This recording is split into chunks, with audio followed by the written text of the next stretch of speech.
Hello? Hello? Hello? Hello? If you can hear this, it's not too late. I've returned to warn you. This is Time Pop, a podcast that discusses time travel and pop culture. There are spoilers. I've seen the future, and nothing is sacred to these folks. Your past, present, and future are sure to be ruined. Even if you could go back in time, as I have, you will never forget what you are about to hear. You've been warned. This is Time Pop. Sorry, I just got lightheaded. Can we open up the door again? Yeah, go for it. Pause.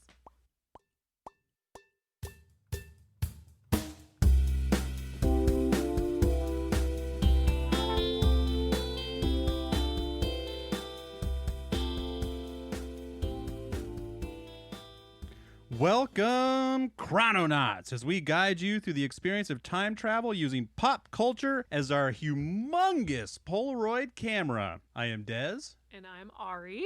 And this is Time Pop. Yes, it is. Yes, it is. It's time. We are time popping. We got 2 dogs in the studio now. Second episode of the day. Double down on the dogs. What could go wrong? Nothing. Right. How have you been in the last 5 minutes, Ari? In the last 5 minutes, I've been great. Very good. What did we watch today? We watched a very interesting and different kind of time travel movie called Time Lapse. We did. When did you watch this one? I watched this one a while ago. You did? Okay. And I didn't like it.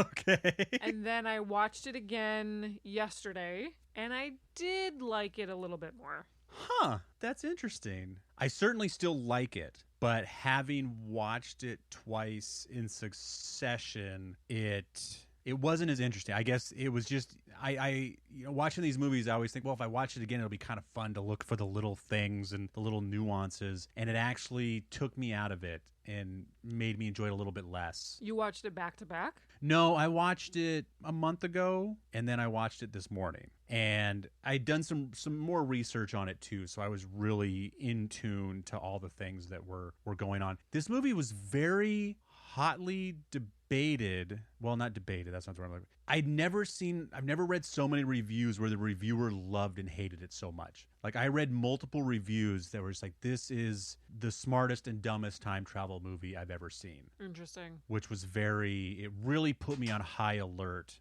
for some stuff. And so that's my fault. You know, okay. You pick anything apart too much, you're gonna see nothing but warts. But we'll get into that in a minute. Okay. All right. Time Lapse. April 18th, 2014, 104 minutes, unrated. Huh? Yeah. So I guess that means it just never had a theatrical release, and so there was no reason to run it through the rating system. I mean, it's only on Netflix? No, I saw it on Amazon. Interesting. Yeah. Maybe it wasn't released out in theaters. Because it was definitely out there. This thing won 22 International Film and Horror Festival awards. So it was shopped around, and maybe, it's weird for it to win that many awards and someone not want to get it in theaters. Well, it's clearly rated R. Yeah, but it's certainly not X-rated. Like, there's no reason. It's not like it's not rated because it's off the charts. It's just not rated because it didn't get run through the system. Interesting. And get a rating. So that was interesting. The critics versus audience on Rotten Tomatoes is a 76 to 63. I wrote that down without actually thinking about it much. So yeah, the critics obviously thought it was well made, and the audience didn't get on board as much. No one really hated it, but written and directed by Bradley King, who's done nothing but a bunch of shorts, and he's working on something now called Occam's Razor, which looks to be kind of a big movie. So I think someone liked what he did and gave him some money, and we'll see what he does next. Matt O'Leary, who plays Finn, was in Brick, which we talked about on our Looper episode, because that was written and directed by Ryan Johnson and starred JGL. He was also in some Agents of S.H.I.E.L.D. Jasper, I'll get to him in a second. Danielle Panabaker, or Callie, she's been in Bones, Mad Men, Justified. In DC, she is Caitlin Snow / Killer Frost. I think we talked about how little we know about DC Comics on our Marvel episode. Oh, she plays that character in Flash and Supergirl and Arrow. So she's getting all over the DC Comics with that character, which is kind of interesting. Mr. Bezarides, who you don't really see except for his burnt corpse on the ground, that is John Rhys Davies, or better known as Gimli from Lord of the Rings. Oh. Yeah. And he also appeared in Raiders of the Lost Ark and one of the other Indiana Jones movies. I don't remember which one. But the best connection for this movie, George Finn, of course his last name is Finn because there's also a Finn character in the movie. George Finn, who plays Jasper, he auditioned for the movie Home Alone 3 as the star. He wanted to take the place of, I can't think of that actor's name right now. Macaulay Culkin? Thank you. He was going to take Macaulay Culkin's place in Home Alone 3. Interesting postscript to that story. I know who took that role in Home Alone 3 from George Finn. You know him personally? I know him personally. Okay. Yeah, now he's offended, whoever he is. Oh my gosh. Alex Linz. I didn't even have to look that up, people. I grabbed my phone and it went right into me. Alex Linz played the Macaulay Culkin role. Or I can't think of what his. Or I don't think it's the same character. Anyways, yeah, I worked with him as a camp counselor for Galileo for a summer. We actually did a bunch of commuting together, and it was so funny because he was super cool. It's not like he flaunted around like Guess Who I Am. He was in a couple other movies and just kind of one of those cats that he made a few bucks as a child actor and just wanted to go to college and be a dude. I grew up with Home Alone 1 and Home Alone 2, but all of the kids who grew up with Home Alone 3, they were quite a bit younger. So there was a couple of CITs who were like, do you know what that is? Oh my gosh, do you know what that is? Oh my God, that's a kid from Home Alone 3. That's good. And so word got around fast because of these CITs that he was the Home Alone 3 kid, and it became kind of a big deal. So that was interesting. But real cool cat. And I thought that was a great connection.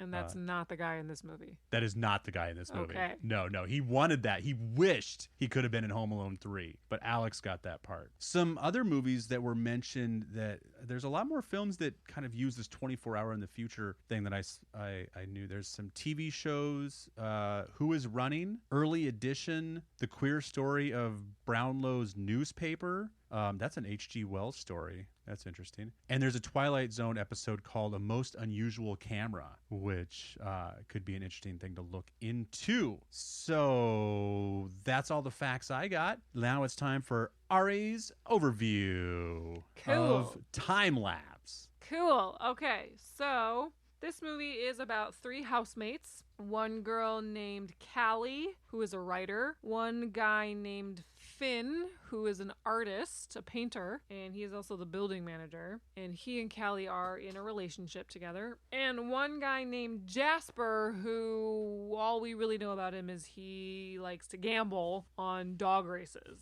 He's kind of an asshole. Anyway.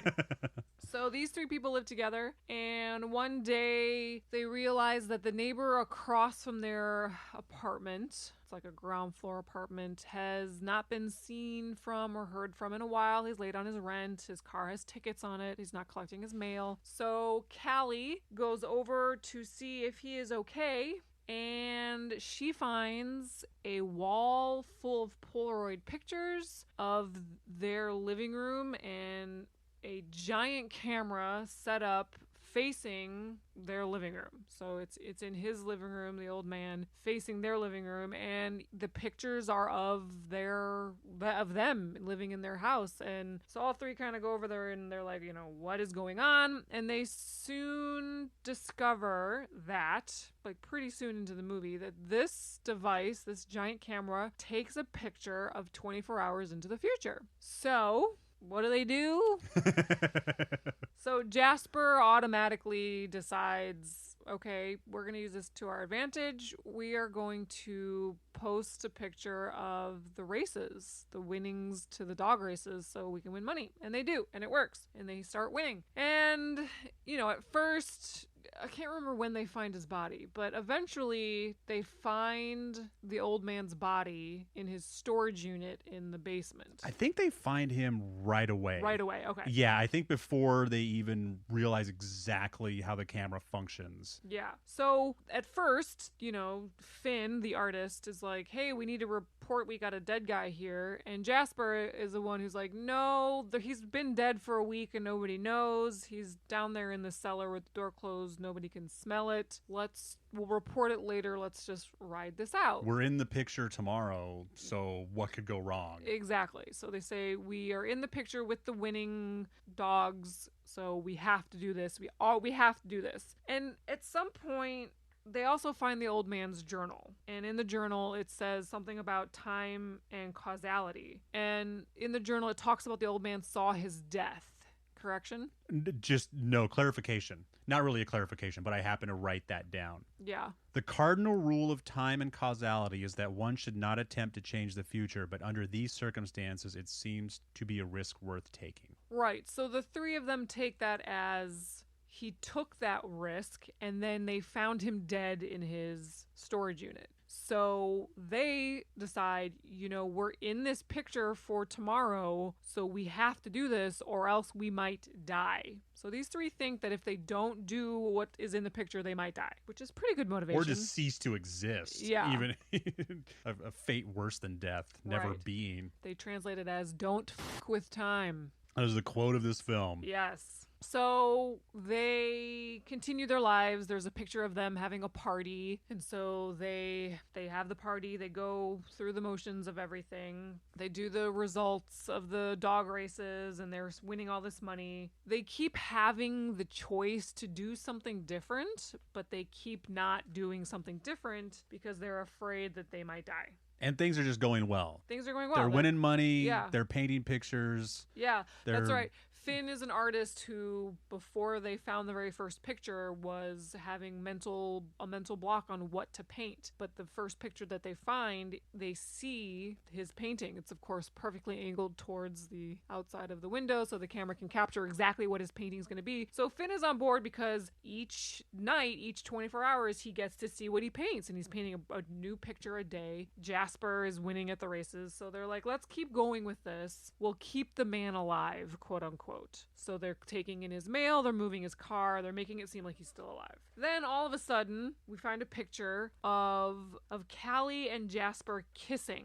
And Finn is actually in the picture. He is like back to them at his canvas while the two of them are kissing. And they decide, well, we have to do what's in the photo because that's what we've been doing. And, we want things to continue. So we got to do what's in the photo. So they do. And things start to go south from there. Jasper has a bookie for all of his dog races. And he is winning a lot. And I think his bookie becomes suspicious. I think his bookie's already a little bit suspicious, but then he gets really suspicious when Jasper calls him out of nowhere and just says, because they see.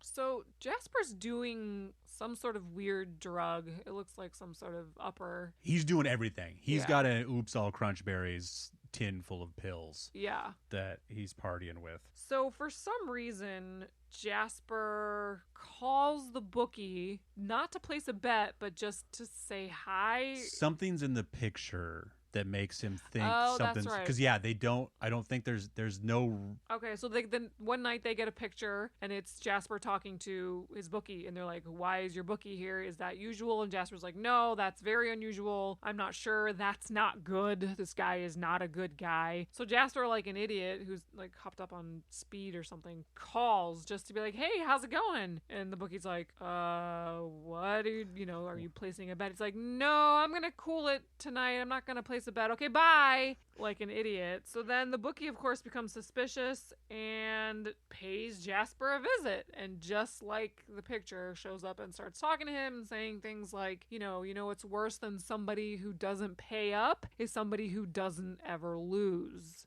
So the bookie is suspicious, and then in the middle of the conversation, Callie walks in with a picture of her posing nude, essentially, for her boyfriend Finn to paint, and then there's a silhouette of somebody watching. So she gets assuming that it's Jasper spying, she throws down the picture in front of the bookie and is like, how dare you, you're an asshole, you spied while I was posing nude for my boyfriend. But it turns out that it wasn't Jasper spying, it was the bookie standing in between the two apartments looking in, and the bookie says, it's amazing what you can recognize, even though it's blurry and from far away, you can always recognize your own silhouette. So the bookie comes back at the moment when this picture is taken, which is 8 p.m. It always takes a picture at 8 p.m. and realizes that there's something going on. He comes back with his big muscle guy.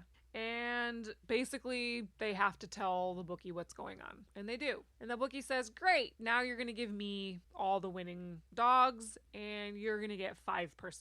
we're going to come every day. We're going to get the picture, and you're going to make sure you're in every photo so I know you're behaving. Yeah, and you're going to give me the actual picture. And they have everything. This is the first time I've noticed that, instead of the 2 pieces of paper with some racing finishes on it, there's like 5 or 6 pieces, and there's some sports games in there too. So they're like giving him everything. Yeah. So they do that. So they get the picture. Jasper writes down what the winnings are in the picture, gives the picture to the bookie, and then that night at 8 p.m., he writes it on the piece of paper, puts it up in the window for the picture to be taken. So they don't like the situation, and they end up killing the bookie and the muscle guy. So basically, they think their lives are in danger, I think. No, they just murder. Yeah, I think Jasper hides weapons all around the apartment. Yeah. And he just wants to be done with this, so he... And that's a good construct of this movie, is to put Jasper on drugs. So he's a little erratic, a little anxious. He's making bad decisions. Yeah. So they kill the bookie and the muscle guy, and they put the bodies in the storage unit that they found the old man in. And then, all of a sudden,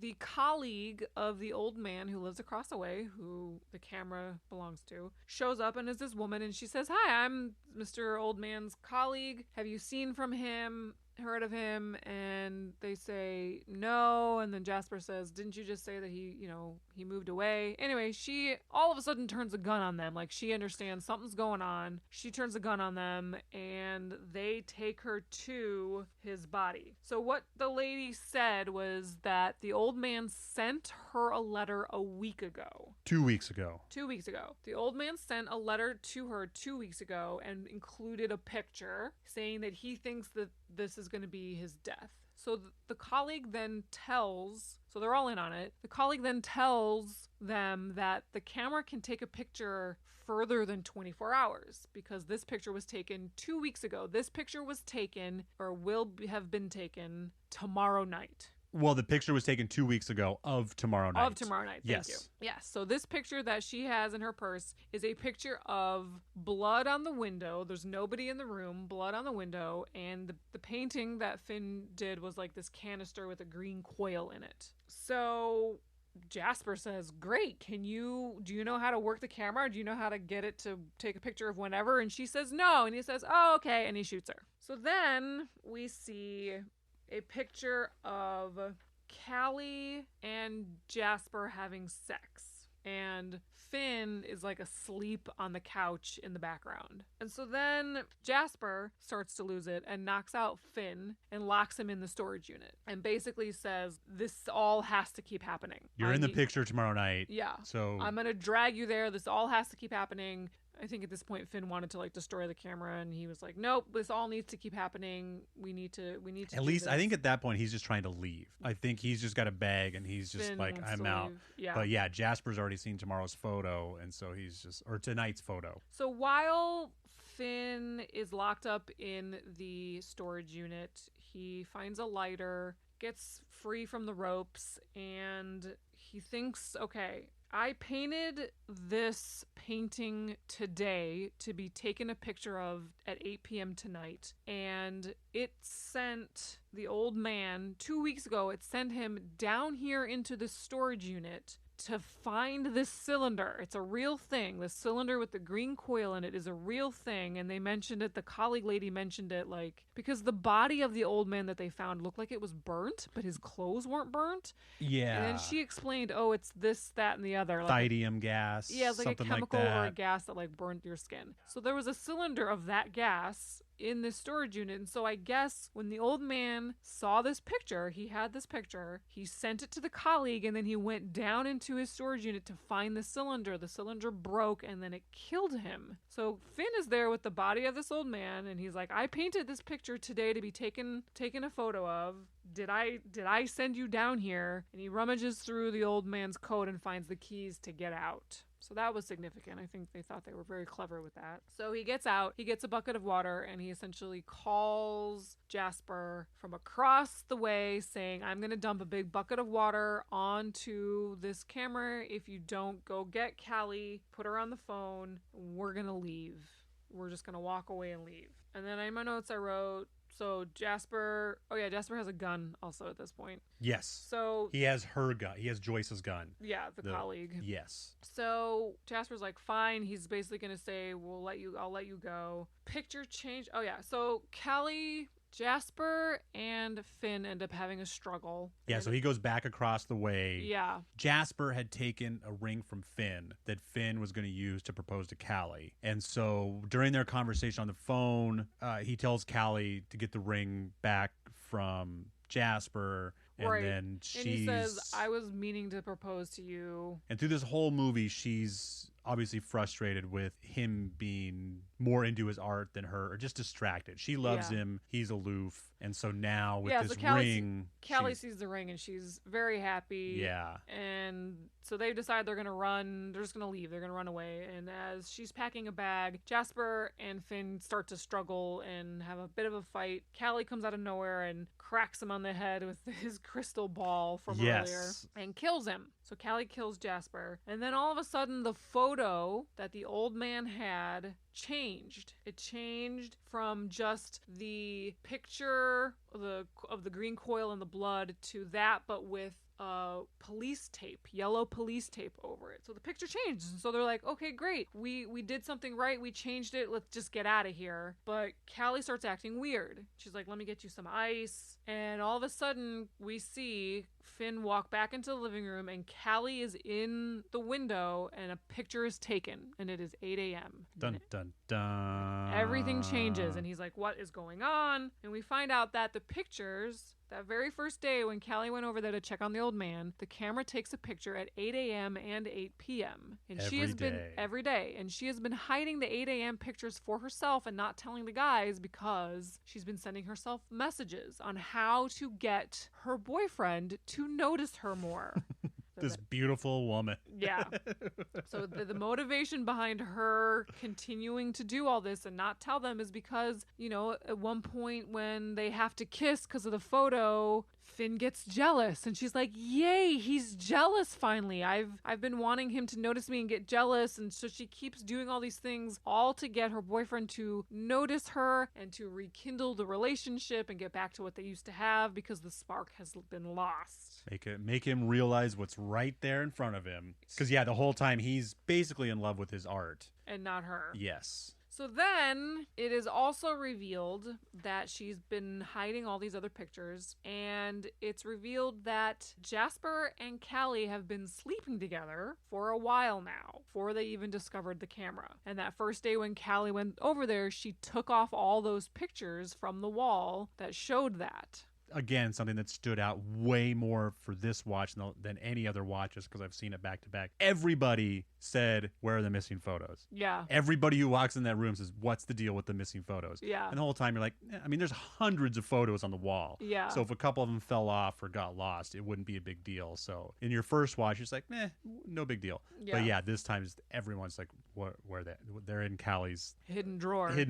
Yeah. So at this point... And their whole life takes place at 8 p.m. Yeah. All the time. These people are living life to the fullest every night at 8 p.m. So at this point, Finn is like, I'm done. And he wants to just leave. He takes the ring off of her finger and he's like, I'm done. Now, this is where she starts to get a little cuckoo. She wants to fix it. She says, I can fix this. What I can do is I'll post a picture for tonight and change it to prevent you from catching me at the window, and then we will have never had this conversation. And I wrote a big fat question mark right here. So in her mind, she thinks that, so it's 8 a.m. right now, she thinks that she is going to do a different note. They already have the picture of what's supposed to happen at 8 p.m., right? That's the one of the coil. Yes. Without any police tape on it. She thinks she's going to do something completely different than that. She thinks she's going to write a note up there that says, don't get caught at the window, which means we'll erase all of this. We'll have wiped his mind. Anyway, we'll get back to the coils. Let's finish the overview. So the overview then, so she thinks she's going to put a new note, and I wrote down what she said. She's just going to put a new note in tonight's picture, and when I get the note last night, I'll note to prevent you from catching me at the window just now. We will have never had this conversation. So then he's like, no, we need to destroy the machine. This is insane. And she says, if you destroy the machine, I can't fix this. So So she's starting to go cuckoo. So much so that when he turns to leave to destroy the machine, she shoots him in the back. And she says, "It will be okay tomorrow." So apparently she's going to unkill somebody. She is all in on the single timeline. So she's just about to put up the note that says, so dead Finn is on the ground, dead Jasper's on the ground. She's about to put up a note that says, "Don't get caught in the window." And the security guard walks by and notices her. And she's like, "Well, it doesn't matter. You can come in anyway. This is all going to be fixed." And he's like walking her away, essentially in handcuffs. And you see from the point of view of the camera, you see the note that says, "Don't get caught in the window." And the piece of paper falls. And then you see her running back, trying to put up that note because she thinks is that if that note is there, it's going to fix everything. Yeah. And she doesn't get there. She gets dragged away. And then the picture that is taken is of an empty room with the blood splatter on the window and the painting of the cylinder with the green coil in it. Yes. And then the picture that it takes, the next one, is with the tape, the police tape across it. The one Oh, no, it just takes a picture. You don't know what it is of. But it's the same one that Dr. Heidecker Sent to his colleague. Not Heidecker. She's the colleague. Bezarides. The old man sent to the colleague. Yes. Okay. So then the end. Okay. The end. Okay. Where do you want to start? I want to start at the end. Okay. So she thinks that she's going to unkill the man that she loves by putting up a note for it to be taken 24 hours in advance. That's insane, right? She's lost it. She doesn't understand how it works. So let's imagine if it's a single timeline and she believes that if she puts up poster tonight that says "Don't get caught by the window," and her last night, but see, that's a nighttime photo. That's the part that's weird, because if it's a daytime photo versus a nighttime photo. Oh, but she's right. I think that's where she's wrong. I think she's got the right idea. The problem is that if it gets taken at 8 p.m., then everyone's going to see it because that's the photos that they're sharing. My question is, it doesn't matter what time of day you take the photo. If somebody is dead, you cannot undo that. Unless you're talking about a different timeline for every single picture that is taken. Right. And she might not, and that's where I think she's definitely off, is that she can't change her reality. She can change the reality of herself that's 24 hours behind her. So yeah, I guess that's what I am saying, is that every photograph creates a split. Yeah, but she doesn't know that. She just thinks that it's all going to work out. I'm trying to understand it in her mind in that moment. I think she thinks that her morning photos have been a bigger manipulator than they actually are. I think she thinks she's really been the puppet master with her morning photos, and it's really no different than the night photos of them posting race results. But I feel like she thinks she's already changing the past every morning by manipulating that, because she's using the morning photos to manipulate her evening. Like, she's the one that writes herself the note, "Knock over the hat rack." So she thinks she created that first photo on purpose.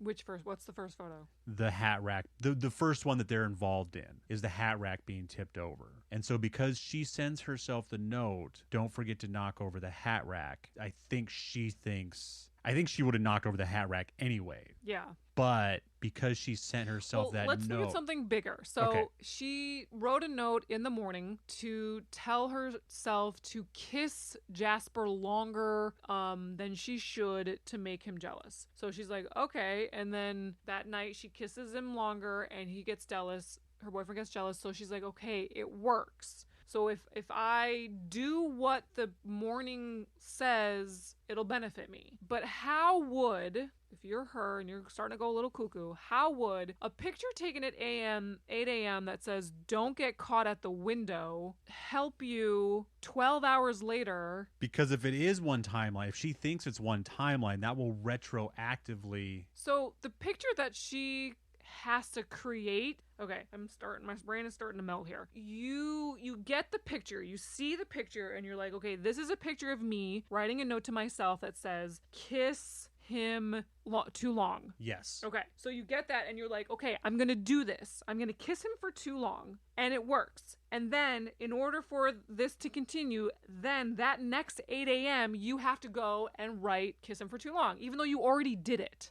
So in order for her to change him to bring him back to life, she would have to have seen a picture, received a picture that said, don't get caught at the window, then do it, then take the picture. So it doesn't make sense. If she thinks it'll create a butterfly effect, if she thinks by retroactively putting a different, because yeah, she's definitely going cuckoo, but now instead of perpetuating her past with her present, she's going to finally try to change it. Okay, my question is in the last, because I rewatched the last 30 minutes of this movie because everything happens in the last 30 minutes. Yeah. So she gets caught by Finn in the window taking the picture. She's got the blood on her neck. She's wearing the blue nightgown, and she's got the two pieces of paper that say kill Jasper to save Finn, and I forget what the other one was. Yeah. So she gets caught, right? It's 8 a.m. Picture taken. She gets caught. Then she basically kills her boyfriend and thinks,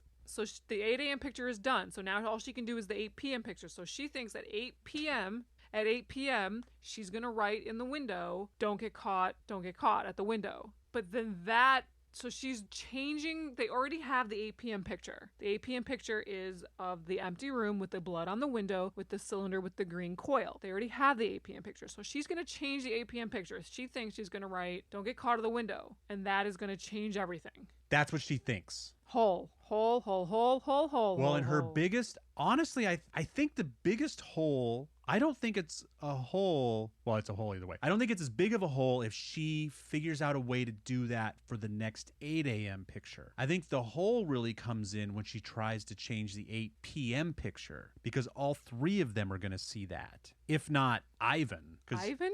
The bookie. The bookie's dead. What was in the last night picture? Oh, it was them. It was Finn sleep. The one that she switched. The one that she switched. So she switched out a picture from a long time ago to make him jealous. What was the real picture? The real picture was the empty room, and this is where I'm really confused, because the picture that was sent to the colleague was the empty room with the blood and the coil. The picture that she switched out was that empty room plus the police tape across. And that's when, just for our listeners, when the picture changed, it did not change. She switched it out. She switched it. Yeah. Yeah. So the real picture that came out was the police tape. I think so. I don't know whether if it's the 8 a.m. picture or the 8 p.m. picture, but the picture that was sent to the colleague. Now, here's my question. Let's say that the old man took this picture 2 weeks in advance. Yes. And then sent it to his colleague. The 24 hours, the timer on the camera is still 24 hours. Does it just take the same picture?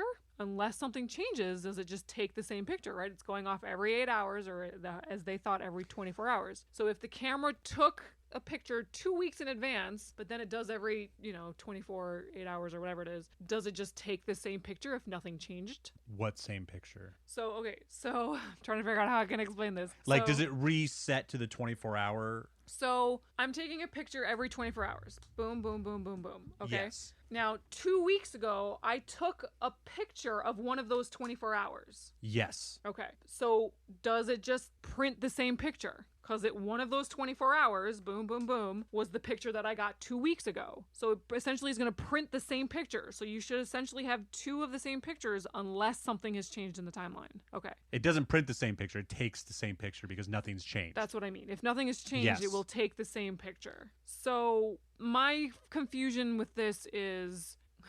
So my question is, or where it gets hazy for me is, because I did a lot of swapping of pictures, is the picture the colleague got versus the picture with the police tape versus the one she was trying to take with the note in the window.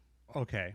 So that's where it gets confusing for me. So at some point, she finds the picture of them sleeping together, and that was not the actual picture. Correct. That was from months ago. Okay, so it's an 8 p.m. picture. Okay, I'm remembering it now in the movie. I remember when they actually swap it out. The actual 8 p.m. picture that Callie is trying to change with her note is of the room, empty room, but with the police tape. She swaps that out for the sex picture, which was taken a long time ago. Now, that's the 8 p.m. picture that night. The picture without the police tape that was sent to the colleague, was that the 8 a.m. picture or a different... It didn't have police tape on the one the colleague had? No. Oh.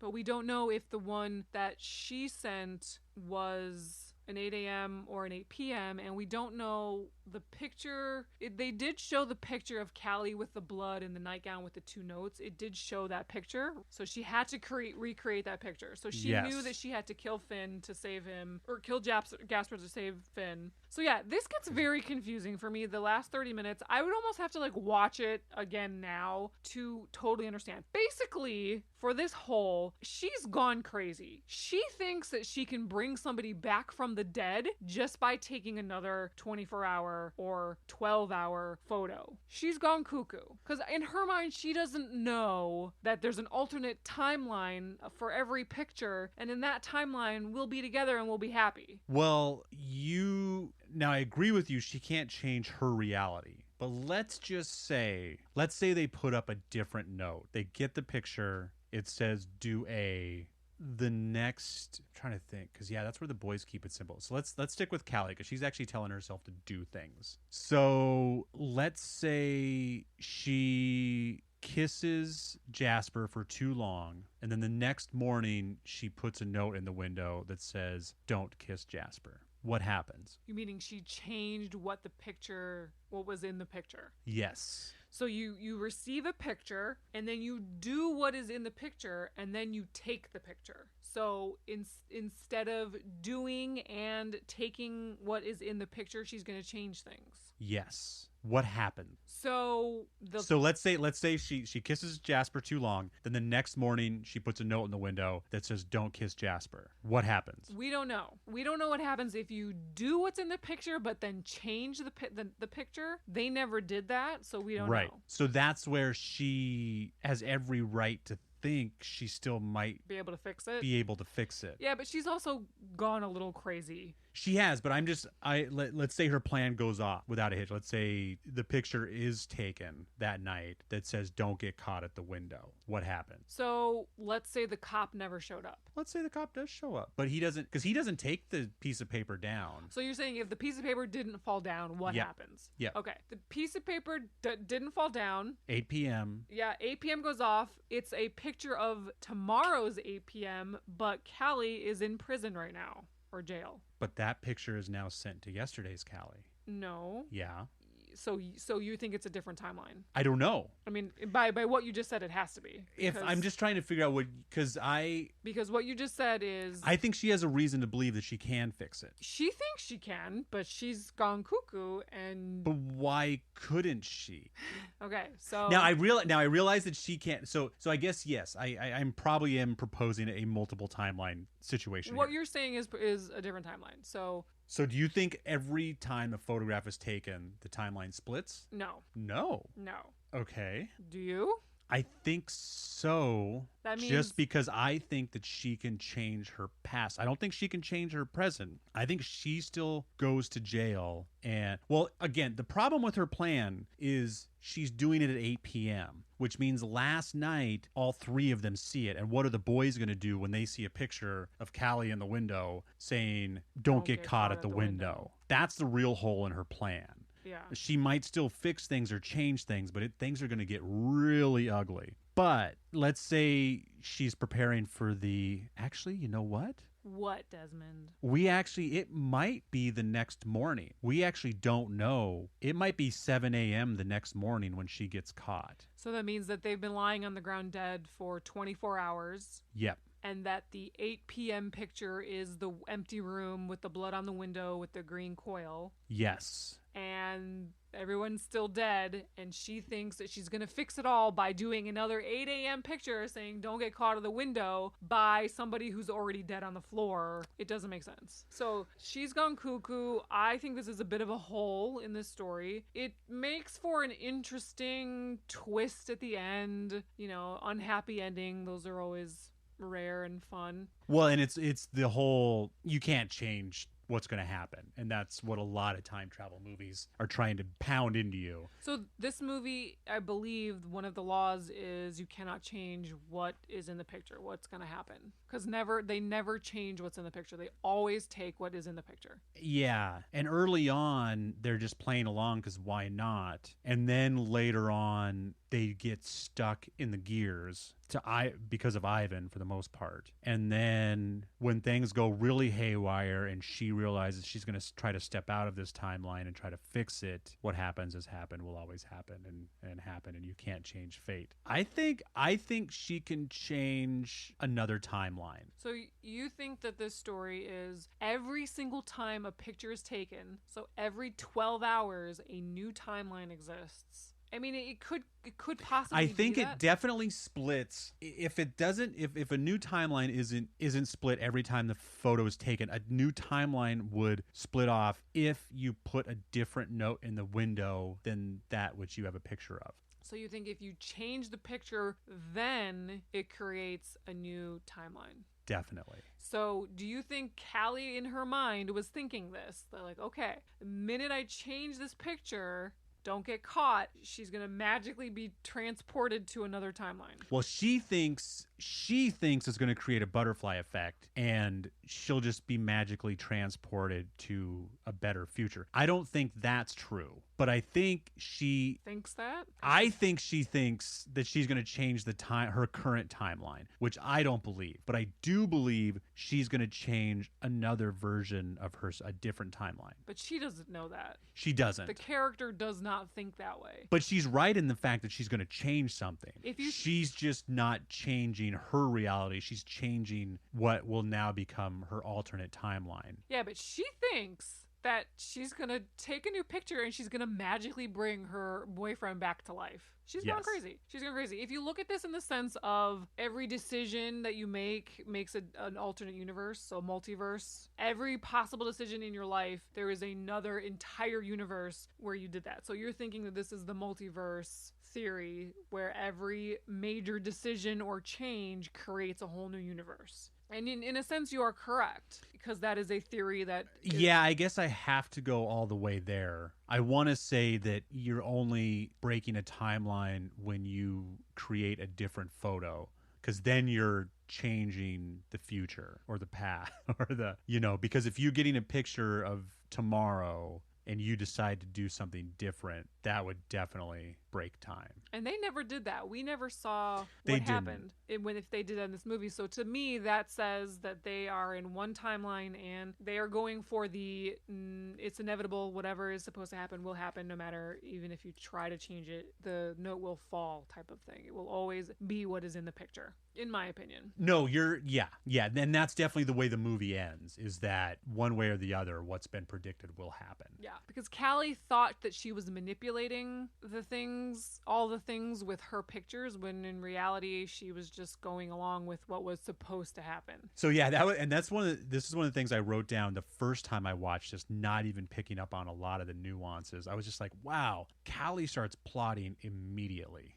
She is like, and I realized today that I didn't realize she's writing in his journal. Like when she's journaling the next morning, which is right after her first picture, we find out she's continuing on in Dr. Bizzaretti's journal. So she, in theory, has read all of his journals and is continuing his science. Basically, I wrote down, this is a bootstrap of a bootstrap of a bootstrap. Like it is, I mean, technically it's just a bootstrap, but just How do you figure? Because you're being pulled forward by tomorrow's note. I don't know if this is technically a bootstrap. I think all bootstrap paradoxes have to go into the past. But let's talk about that. So the thing about this movie is there is no actual time traveling. There is simply a picture of either 12 or 24 hours into the future.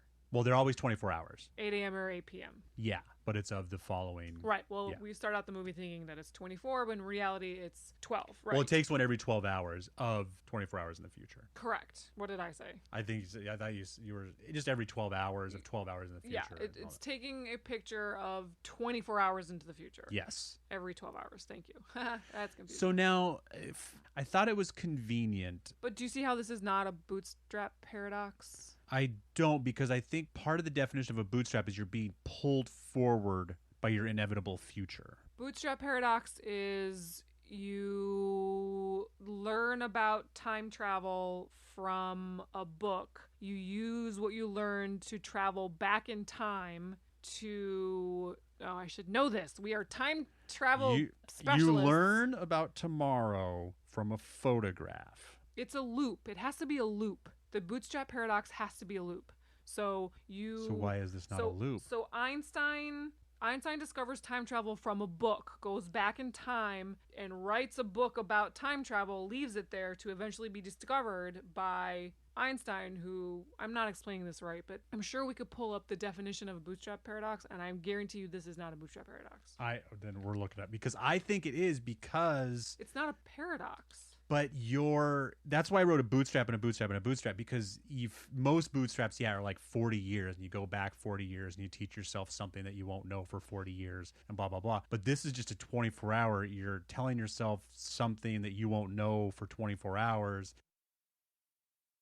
So I have here, I did a quick search of definition of bootstrap paradox, and mine says, the bootstrap paradox is a theoretical paradox of time travel that occurs when an object or piece of information sent back in time becomes trapped within an infinite cause-effect loop in which the item no longer has a discriminable point of origin and is said to be uncaused or self-created. Did I read that right? Discernible. In the case of time lapse, these involve a series of daily bootstrap or ontological paradoxes in which information rather than a person is sent back in time to create a circular loop in which the information does not appear to have a discernible point of origin. Where'd you find that? Astronomy Trek. So what did you do a search for? Is time lapse a bootstrap? Okay. Is the time lapse film a bootstrap? So because they're saying that you don't know, because the picture was sent back 24 hours. Yes. And they don't know where it came from, that it is a bootstrap paradox? Yes. Interesting. And because they perpetuate the loop, they keep just taking the picture, that creates the loop, which is the paradox. Yeah. Interesting. Yeah, and we never figured out what might happen if the bootstrap was broken. Yeah, they never didn't take the picture. She tried to, but inevitably the sign fell down and... And now we know that the picture taken even from the past was of her sign falling down. Like, she was always going to post that sign, and that sign was always going to fall. Yeah, interesting. I'm finding that a lot of stories are bootstrap paradoxes. A lot of these time travel movies that we've been doing are a story written within the bootstrap paradox. Other bootstrap paradoxes include Callie's message to herself, such as reminding herself to knock over the coat rack for the photo because she saw a future photo with the coat rack lying on the floor, an idea which has no discernible point of origin. So yeah, it's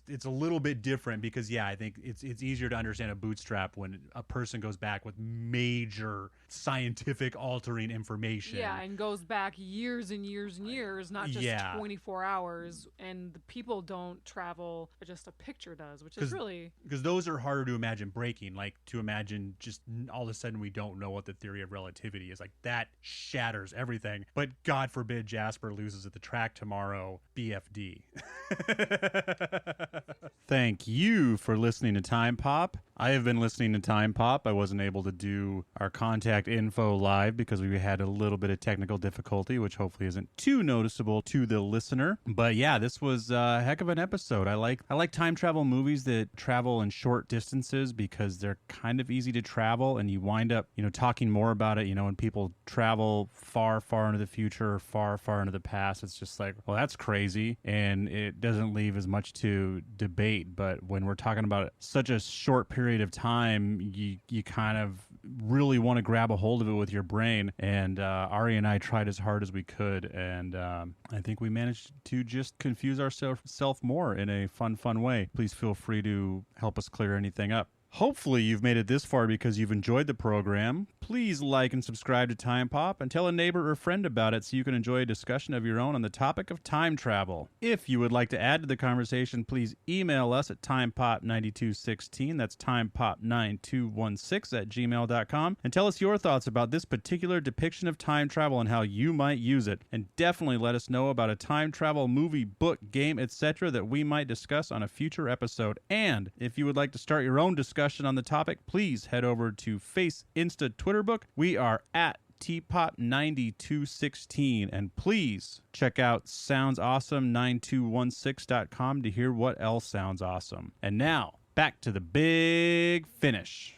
It's interesting. It's an interesting concept. I've never seen a movie like this done before. Yeah. The execution of it was, it's a low budget-ish movie, even though, they got it done. They had a budget. But I remember when I first watched this movie, I was annoyed by like some of the bad acting and some like the bad lighting. But second time around, didn't bug me as much. But it's original. I'll give it that. This movie is original when it comes to time travel. Because it's kind of cool because it's almost like a single room type time travel movie, but they move around enough so you don't feel trapped. There's the 2 apartments, there's the storage room, and so though it's a very contained story and easy to follow, they move around enough so you don't feel claustrophobic. I noticed in watching the crystal ball is the seer of all, because Jasper holds it up to each of them to tell their future when they first learn. He's like, I see you painting every day, and I see you not waitressing every day. And then immediately after that, he sets it down and it rolls off the table as if to say no. And then, all right, we have talked our way into technical difficulties. We have created a bootstrap with my technology. It's going to break because it's going to break because it's always going to break. So, yeah, we're going to have to come back to this type of movie. I like these short travels. It gives you the idea that you can follow it, and then you totally can't. So, thank you for a great discussion on time lapse, Ari. Mm-hmm. This was a lot of fun. Yep, it's a good one. A whole new idea of the bootstrap theory. So, until next week, I am Desmond McNeese. And I'm Ariel Gala. Bye.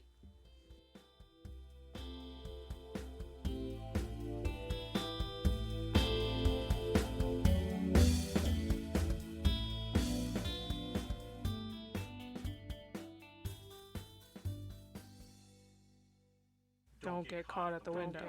Don't get caught at the window.